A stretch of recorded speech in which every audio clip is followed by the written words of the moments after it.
आपण 1857चा स्वातंत्र्य लढा या धड्याच्या पुढच्या विभागामध्ये प्रवेश करतोय. चला तर आता भारतीय लष्कराची पुनर्रचना. लष्करातील इंग्रजी सैन्याचे प्रमाण वाढवण्यात आले. त्याच्यानंतर महत्वाच्या ठिकाणी इंग्रज अधिकाऱ्यांच्या नेमणुका या करण्यात आल्या.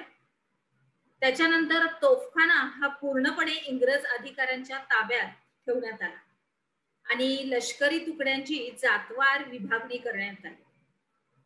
भारतीय सैनिक सगळे आपले एकत्र येऊन इंग्रजी सत्तेच्या विरोधामध्ये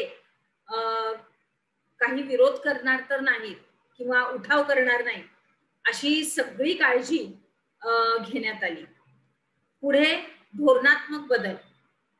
भारतीयांच्या सामाजिक आणि धार्मिक या बाबतीमध्ये हस्तक्षेप हा नाही करायचा असं धोरण इंग्रजांनी स्वीकारलं. कारण हा असंतोष इतका तीव्र झाला होता की फार मोठं असं हे आपापसातलं युद्ध झालं होतं 1857चा उठाव. त्याच्यामुळं मग त्यांनी काय केलं की कोणत्याच बाबतीत आपण त्यांच्यामध्ये बोलायचं नाही, हस्तक्षेप करायचा नाही असं त्यांनी ठरवलं. त्याचबरोबर त्यांनी भारतीय समाज हा सामाजिक दृष्टीने एकसंध होणार नाही अशी काळजी घ्यायला सुरुवात केली.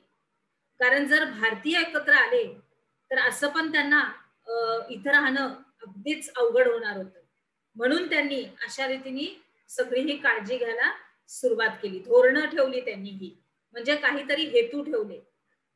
त्याच्यानंतर भारतीयामध्ये जात, धर्म, वंश, प्रदेश या कारणाच्या वरनं नेहमीच संघर्ष निर्माण होतील आणि एकमेकांविषयी भारतीयांची मने कलुषित होतील हे धोरण राबवले जाऊ लागले. कारण आपल्या देशामध्ये विविध धर्म आहेत. मग यांच्यामध्ये एकमेकांमध्ये कसं भांडण होईल किंवा तंटे कसे निर्माण होतील याच्यासाठी हे सगळं इंग्रज तयार करायला लागले. सगळ्या असंतोष आपल्या भारतीयांची मन कलुषित करायला त्यांनी सुरुवात केली. असं त्यांनी चालू केलं. त्याच्यानंतर फोडा आणि राज्य करा हेच इंग्रजी राज्याचं सूत्र राहिलं. म्हणजे दोन एकसंधपणा आला की त्यांना फोडायचं. त्यांचा तोडलं. आता दोन व्यक्ती जेव्हा एकत्र होतात तेव्हा ते जोरात कुणाची पण लढाई करू शकतात एकत्र आले तर त्यांनी काय केलं, फोडायचं, दोघांना वेगळं करायचं. मग एकटा माणूस आपल्याला विरोध करू शकणार नाही, किती विरोध करणार करून करून. मग असं त्यांनी हे सूत्र ठेवलं. त्याच्यानंतर 1857च्या स्वातंत्र्य लढ्यामुळे इंग्रजी राज्यसत्तेला संघटितपणे विरोध हा केलाच पाहिजे असं भारतीयांना वाटवायला लागलं की नाही, आता ह्या सत्तेला इथून हाकलून लावायचं बस. आणि मग 1857चा स्वातंत्र्य लढा हा आपल्या भारताच्या स्वातंत्र्य चळवळीचं एक प्रेरणा स्तोत्र झाला. प्रेरणा स्तोत्र म्हणजे कसं, प्रेरणा स्त्रोत म्हणजे एक प्रकारचं आपल्याला त्याच्यामधून चालना मिळाली.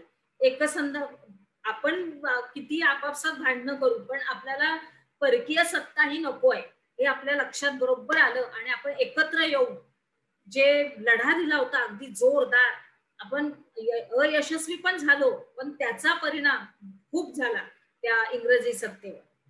त्याच्यानंतर मग हे आहे आपला 1857चा जो स्वातंत्र्य लढा झाला त्याचा आपल्या भारतामधले त्याचे पडसाद कुठे कुठे आणि कसे कसे उमटले हे दिसतंय. आणि त्याच्यामध्ये कुठे उमटलेच नाहीत ते पण भाग दाखवलेले.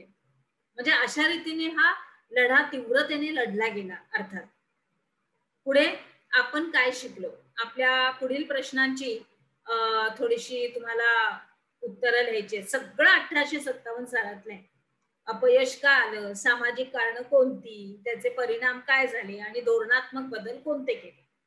चला तर मग आता आपण आपल्या पुढील विभागामध्ये प्रवेश करूया.